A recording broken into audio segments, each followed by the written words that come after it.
Okay guys, welcome to the official Dead by Daylight killer tier list presented by none other than becvause. Wait, what the fuck? This isn't the right tier list.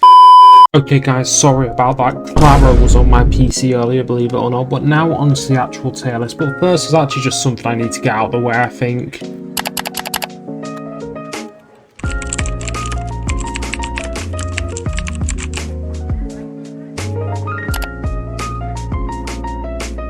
Okay, now we can get onto the actual tier list. Okay, so we are going to be starting with the newest addition to the roster, Springtrap. It's definitely safe to say that Springtrap blows Huntress out of the water harder than a Henry Hoover would blow me. What do you mean by that? And this is a killer who I feel like is extremely powerful when used properly and min-maxing cooldowns. If you already have the strong knowledge of how to play an M1 killer, his axe is just an extra bonus that can give you the zoning utility as well as an extra free hit when you need it. On top of this, if you get that free hit, it can be extremely easy to follow up on it. Combine that with his doors completely mogging on the Xenomorph, I truly believe that Springtrap could be a top 10 killer and will put him in the A tier. Now onto the Plague. Now for me, the Plague is very dependent on her build and also the coordination of the survivors. While she offers a good mix of setup as well as lethality and chase to often force survivors into unexpected situations with quick purge, her weakness lies in her lack of mobility for me and how she falls short of the mark against 4 stacks. While this isn't really relevant to her ranking, I will say Plague isn't really replicated in any other killers. She has a good balance of setup, chase, as well as side objectives, and I think that makes her a fun killer. Overall, she's landed herself in B tier. Next, we have the Ghoul. Okay, so to be completely real, I feel too bad to play this killer, so I've hijacked noob-free small YouTubers gameplay to use in the background. Okay, so it's been blatantly obvious since this killer came out he has the potential to be an S tier killer. He jumps across the map in seconds and gets a free injury on you, also inflicting deep wounds so resets take longer. That mobility leads to him being able to control gens that are farther across the map easier, and overall he's very effective in chase with fast vaults. And I don't even think it's a question what tier I'm putting this guy in. I think I would rather take the Kaneki away from Ken Kaneki and make Ken a killer in this game. He's at the bottom of S tier. The Spirit. While I may be biased because she rejected me and hooked on you, I swear I don't care.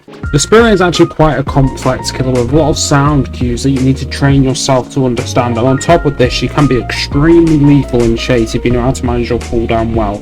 She's good at pressuring a small segment of the map as well as tunneling if you're feeling mean. An experienced Spirit is fully capable of giving any survival friend stack a good run for their money, so I'm putting her in A tier. Ghostface. Now, while I make Ghostface look as strong as a nurse, it is an objective fact that he is one of the worst killers in the game. He has no mobility, and his ability you hardly get to use if you verse good survivors because they will permanently come where you are and have knowledge of where you're on the map, so the stealth aspect is just completely gone from your gameplay.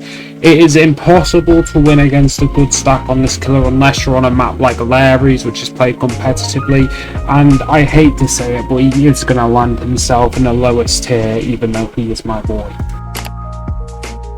The Hag.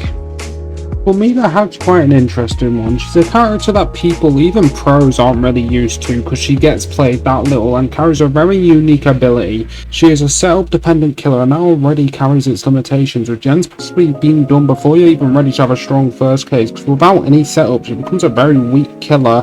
Overall, I think she's quite a wild card of a killer, so I'm going to put her in C tier. Next is the Oni. The Oni definitely carries all the aspects of a strong killer. He has high mobility, good chase power, and is capable of catching even the best survivors off guard. However, this is always limited by the cooldown his ability has. When not in ability, he just becomes a standard M1 killer that won't provide much at all in the sense that it helps him win the game. On top of this, a flick buff he got a while ago makes him a lot better at going around corners in tough jungle gyms, as well as just makes him a funner killer to play. I'm going to place the Oni at a high B tier. The Wraith. For me, I see the Wraith as a killer with some potential, especially if you're willing to adapt a more patient playstyle. He's extremely agile and can traverse the map easily, allowing him to have a lot of different playstyles as well as putting pressure on gens that are very far apart. If you play him well enough, you can even catch some of the top survivors off guard and capitalise off their mistakes. However, he still lacks the ability to be a strong killer in chase, meaning I'm going to put him at C tier. Also, just to clarify, if you're seeing random things like that Lara Croft image mid-video, it's because some of these are from videos I've made in the channel in the past. Go check them out, and on top of that, I am doing this in no particular order. The Artist. The Artist has a very strong ability, good for long range snipes as well as anti-loop and even zoning if needed. If used well, this completely changes the amount of value you can get out of the killer. She can completely control the game with this ability. However, overall, I don't see as much potential in her as some other people do, and I'm going to be putting her at a high B tier just behind the Oni. Wesker. Now, I feel like Wesker is a killer who has been heavily affected by survivors learning how to play against him a lot more than some of the other killers that have came out recently.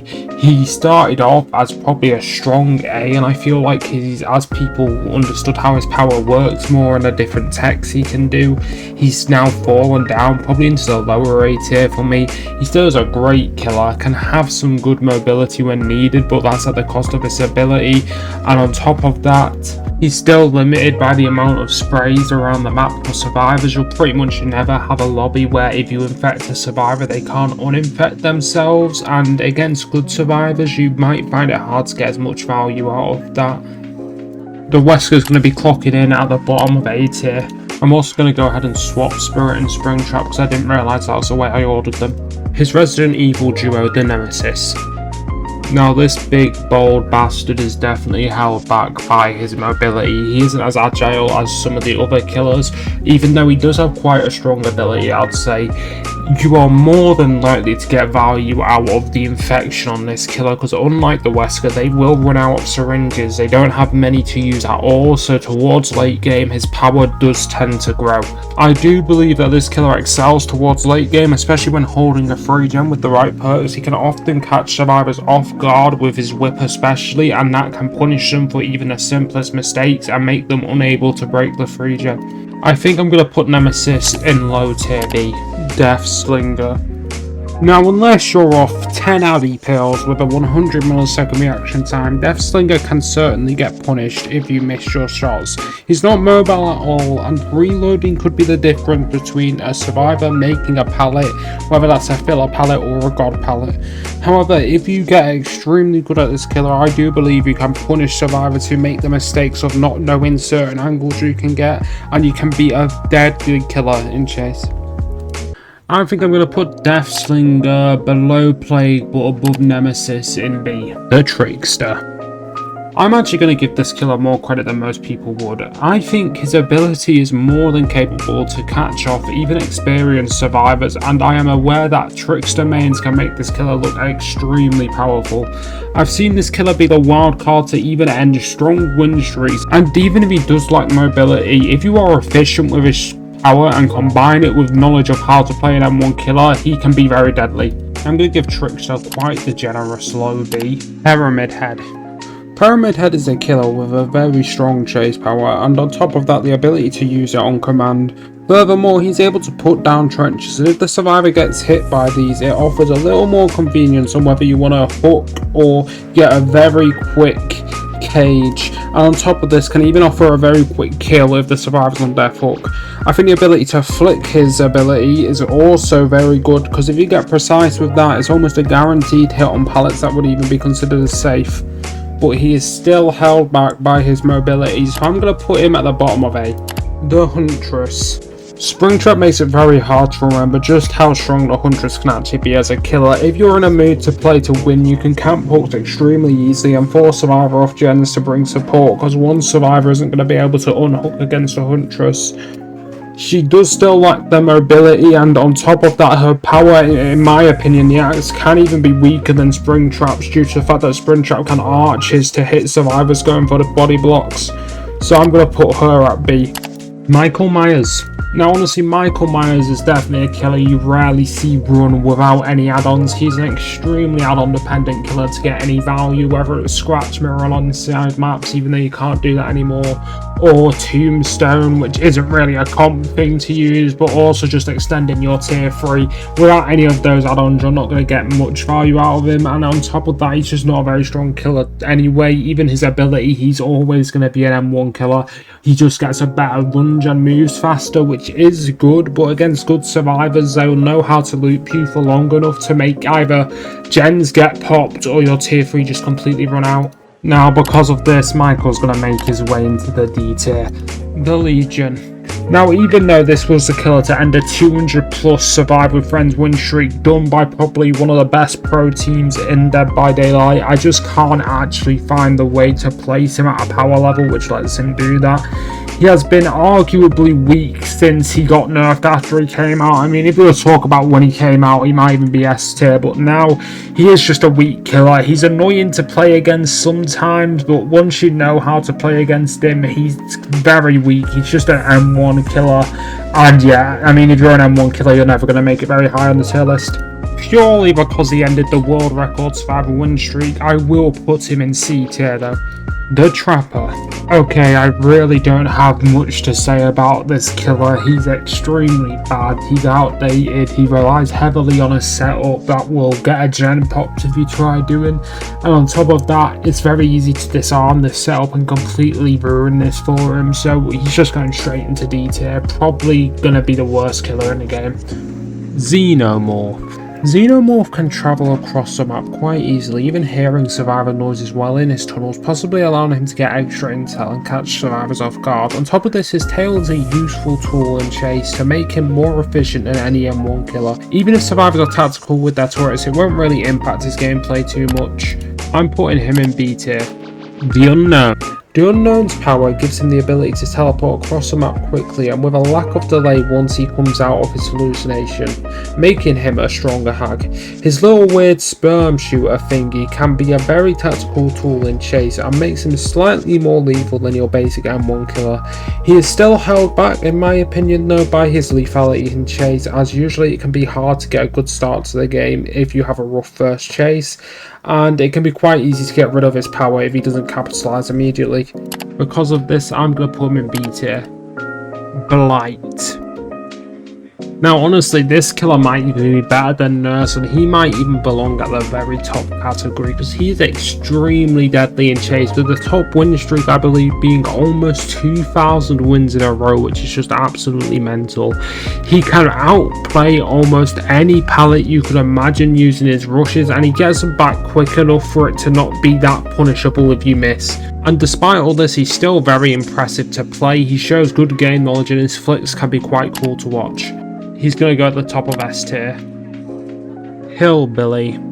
Now the Hillbilly's power is one of the strongest in the game without a doubt. Not only is it insane for mobility, you can go across the map in seconds, and that's good for going back to hook if you need to tunnel. It's good for getting to generators. You can hold entirely different parts of the map at once.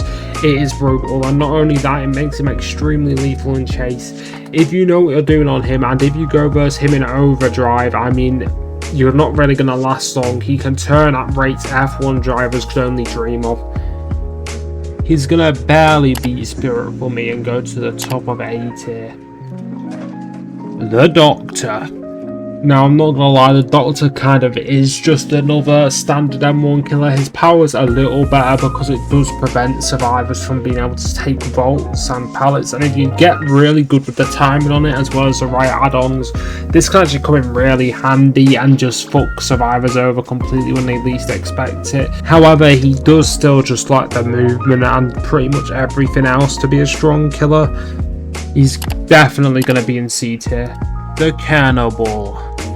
Now, if it was the way I'm playing him here, S tier back in the day, basement Bubba, I would be laughing, but sadly he's not as strong as he used to be. You can still do some really cool stuff with his chainsaw, and it can catch very, very good survivors off guard. I've seen people who are extremely good with it, and it's quite a fun character, but at the end of the day, He does just once again lack the mobility and like the strength in chase to really go to a high tier.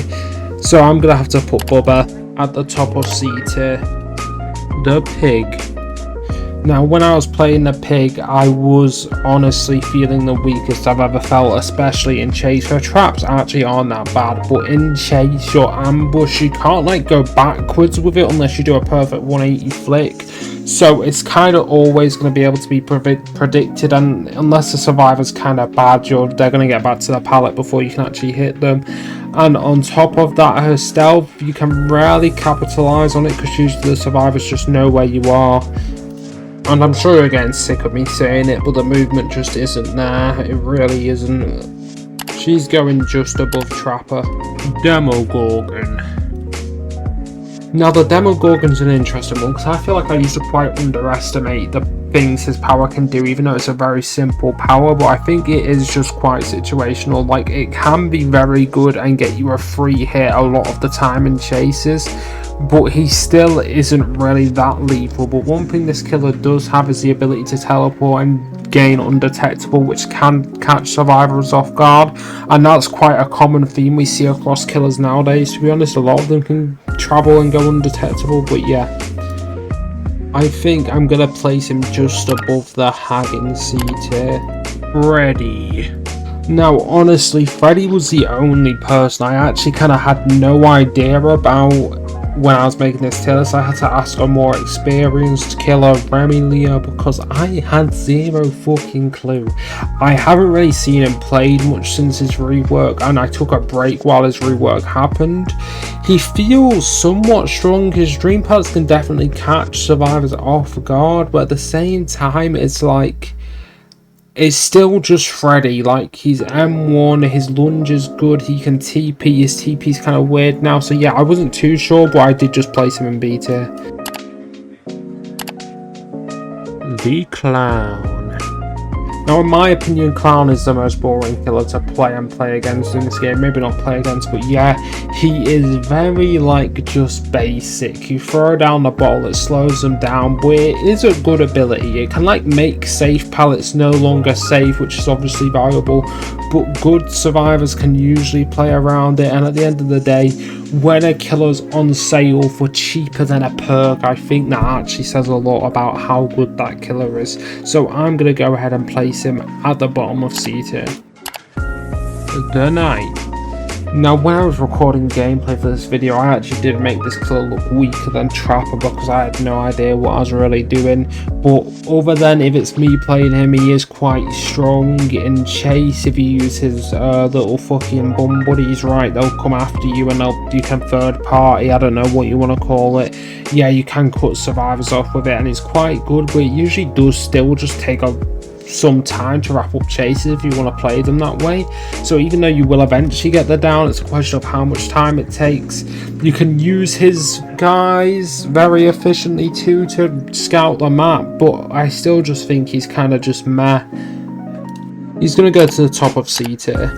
Okay, just hopping in to say this video has took me way longer than I thought it would to make, so please leave a like, subscribe if you're watching this, tell me what you think so far. Now I'm going to be real too, these last 10 killers I don't have gameplay for, so I'm going to have to figure something out, but we move, it's 10 AM, I'm tired, the video goes on.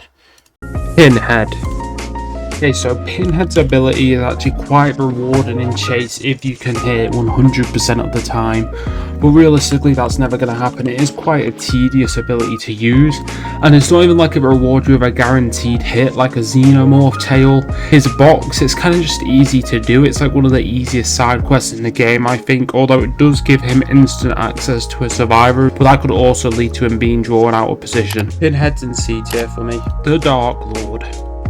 Now, this is a very versatile character. He has movement, he can go across the map in seconds with bats. On top of that, his wolf allows you to go 4.8 with an ability that you can see in third person and like a worse version of Wesker Dash, and top that off with his main character's ability to do Hellfire, he becomes an extremely good killer and chaser. Like this killer, he doesn't really have any limitations because he can do everything you could possibly want, and because of that he's obviously going to be put in A tier. The Onryo. Now the Onryo is one of those killers who's very situational. She needs an inside map like Larry's or Midwich to really perform at her best, and if she's on a large map she's gonna really struggle to get started in the game. I'd say she's not gonna be able to get that first kill easily, at least if she's versus good survivors. And on top of that, she's just an M1 killer with the ability to, like, I don't know, come in and out of the fucking time continuum to make you tweak out. But other than that, yeah, she's kind of just an alright killer. I'm putting her at the top of C tier. The School Merchant. Now, if this was a School Merchant at release, we're talking about who could hold you for approximately 90 working days out of 3 gen, then it might be a different story. But right now, they kind of nerfed this character to the ground. Her drones don't really serve much purpose. Like, even if you're in them and you don't know what they do and you just start fucking hugging them, they don't really do much. Like, they're not going to punish you too much, and the only way for her to get like damage out of them is if you're on them and she interrupts you. It's kind of just like a shit ability. The undetectable can come in handy, however, but still, she's just a weak killer. E tier. Vecna. Now this is an interesting one because with his recent buff, he's a lot smoother to play. His abilities are like never on cooldown, so you're always going to have something to help you out in chase, and that overall has improved the strength of this killer a lot, because it used to be like you're just stuck with no cooldowns and nothing really to do. On top of that, his abilities are very solid. Those schools, while they're easy to dodge, no matter what, they're going to slow the survivors down because they've got to do a whole ass crouch to dodge them. The pallet, if you know how to use it, it's really helpful. If not, it can kind of backfire, and the flight is just free distance whenever you want it. On top of that, the W voice acting has to give it some extra strength. I don't care what people say, is it really just cosmetic? So overall, it's going to be an A tier for Vecna. Dredge. Okay, so the Dredge might be the most map-dependent killer on this list. If there's a map with a lot of lockers like Midwich, he can easily be an A-tier killer, and that map also has small loops, which helps his passive ability, where he can kind of phase back to somewhere in the loop, become a lot more handy. But however, if you put him on a large map with not a lot of lockers, he's going to really struggle to get anything going for himself, and he's going to become a very, very weak killer because of that. Overall, it's kind of hard to play Dredge because of that situation ability, but I'm going to put him in B. The Twins. Now, if it was just Charlotte, it would probably be an F tier killer, and if it was just Victor, it would be an A tier killer, because Victor is the carry of this duo. Let me tell you now, this man runs with full passion across the map to kill any survivor. He's good at slugging. I mean, there's nothing Victor can't do, really, which is the only reason she's even a strong killer at all. She is definitely a killer that's a lot better against survivors who don't know how to play against her, but she can still find value against her. I think overall I'm going to put her in B tier. Chucky. Now, there could be a genuine argument over who's the better fucking rat between Chucky and Victor, because Victor actually has a lot more pace, but to be honest, Chucky's still very good in chase. He can do his little dash ability that can catch survivors off guard. It outruns live, it outruns exhaustion perks, which is obviously going to be really handy. You can go under pallets, over windows, stuff like that. That just makes him a little bit more harder to play around. Like, you kind of got to get more used to it. And if Chucky has good aim with this ability, he can be really lethal. So overall, I'm going to put Chucky in B tier. Singularity. Now, this killer has an extremely strong ability. You can almost scout the entire map sometimes, and with good spots, you know how to attack main buildings with his cameras. On top of that, his ability to TP behind people and break pallets they throw down pretty much instantly and just vault windows fast, and all that makes his chase really fun as well as really lethal. And he can also just transition a map really fast using this, because if people are trying to do gens, it's a free TP, and the EMPs, while they do affect him, the survivor does usually have to go out of their way to get them, and that costs them precious time that they could be doing gens. Strong A, Houndmaster. Now this isn't the killer we wanted or we needed. I don't know why they added this killer to the game. She's pretty mid. She just sends a dog after you, it latches onto you, it pulls you away from resources. It's a fucking annoying character to play against. And yeah, that's about all I have to say about this character. She's C tier. Okay, ignore my hair, I did just get out of the shower, but all that's left for me to do now is confirm I'm happy with my choices and that I wasn't inhaling cocaine while making any of these choices. Now immediately, Death Singer does not belong there. I think he deserves a little bit lower, maybe here. No, probably below Freddy. Yeah, below Freddy. Bubba, I've been harsh. I'm actually going to put Bubba above Trickster. Singularity is probably better than Springtrap if we're being realistic, and I think that's going to be me happy. Yeah. Also, I did hit 500 subscribers while making this video, so shout out you guys. You guys are epic, very, very epic. Please leave support on this video. It took way longer than I thought, and let me know if my tier list is chopped. If you had to make a tier list, what would you change? What do you think I've got wrong? Please let me know. Alright, thank you for watching. Goodbye.